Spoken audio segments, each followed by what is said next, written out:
आज होतं आमच्या तुळशीचं लग्न, त्यामुळेच अगोदर म्हटलं बाहेरचं जे काही अंगण वगैरे जे काही गॅलरी आहे ती साफसफाई करून घ्यावी. बाहेरचं आवरलं, मग घरात आले. घरातलं पण सगळं आवरलं, गालीचा टाकून घेतला, एक छोटा स्टूल ठेवला आणि त्याच्यावरती तुळशीचं वृंदावन ठेवलं. त्याला नंतर साडी घालून घेतली आणि तो लाल कलर, ती बांधणीची डिझाईन आणि ती साडी इतकी सुंदर दिसत होती ना, नवरी बाई एकदम आमच्या शोभून दिसत होत्या.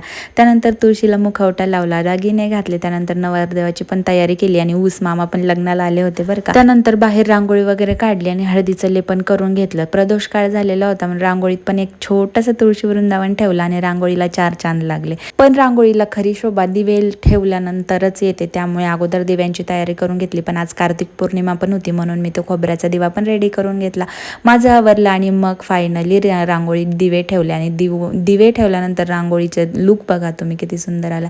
त्यानंतर मग बाकीचे पण सगळं आवरायचं होतं आणि आम्ही लेकीला सगळा संसार पण दिलाय बरं का. माझ्या घरात मी हाताने बनवलेले जे मिनिएचरचे जातं, पाटावर ते जे सगळं आहे ते पण ठेवलं होतं. त्यानंतर नवरीच्या डोक्यावरती ओढणी ठेवली आणि नवरीची पूजा करून घेतली, म्हणजे फुलं वगैरे वाहून घेतली, बाळकृष्णांची पूजा केली आणि गणपती बाप्पांची पूजा केली. त्यानंतर नवरदेव नवरीला मुंडावळ्या लावून घेतल्या आणि मग कलश स्थापना, गणपती स्थापना सगळं झाल्यानंतर फायनली आता आमच्या नवरदेवाला आम्ही हळद पण लावून घेतली आणि त्यानंतर मग जे काही ओटीचं सामान, बोर, चिंच, आवळा काय काय जे आहे ते सगळं, मानापानाचं जे काही आहे ते सगळं ठेवलं. त्यानंतर अक्षता वाटप झाली, सगळ्यांनी अक्षता घेतल्या कारण आता मंगलाष्टकांना सुरुवात करायची होती.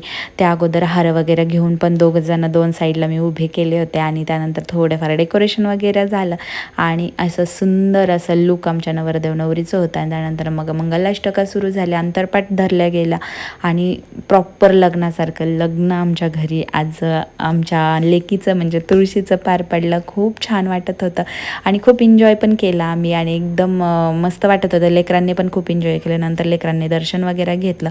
त्यानंतर मग लग्नानंतरचे जे विधी असतात जसं की हार घालणं, मंगळसूत्र घालणं, हे सगळं पार पडलं. अगोदर नवरीला हार घातला गेला, नंतर नवरदेवाला हार घातला, मग नवरीला मंगळसूत्र घातलं आणि अशा पद्धतीने पार पडलं आमच्या तुळशीचं लग्न.